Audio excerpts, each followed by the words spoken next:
Ahojte, takže je zase čas na náš outfit dňa. Začneme takýmito basic tričkami s potlačou s letnou tématikou.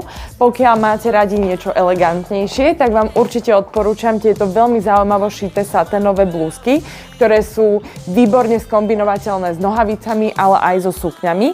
A keď už sme pri tých sukňach, tak máme tu pre vás na výber takúto krásnu novinku, gepardiu saténovú sukňu, alebo pokiaľ ste radšej za klasiku, tak tu máme niekoľko farieb takýchto saténových sukní a táto červená je veľmi pekná a môžete ju kľudne skombinovať aj s takýmito jednofarebnými basic tričkami, ktoré máme v rôznych farbách. A aby som nezabudla, tak sme doskladnili tento náš bestseller v úplne novej farbe, čokoládovo-hnedej. Podľa mňa je nádherná. A keďže sa nám troška ochladilo, tak určite by sme vám dali do pozornosti niekoľko riflí, napríklad takéto boyfriendové čierne, alebo takéto bledučko modré.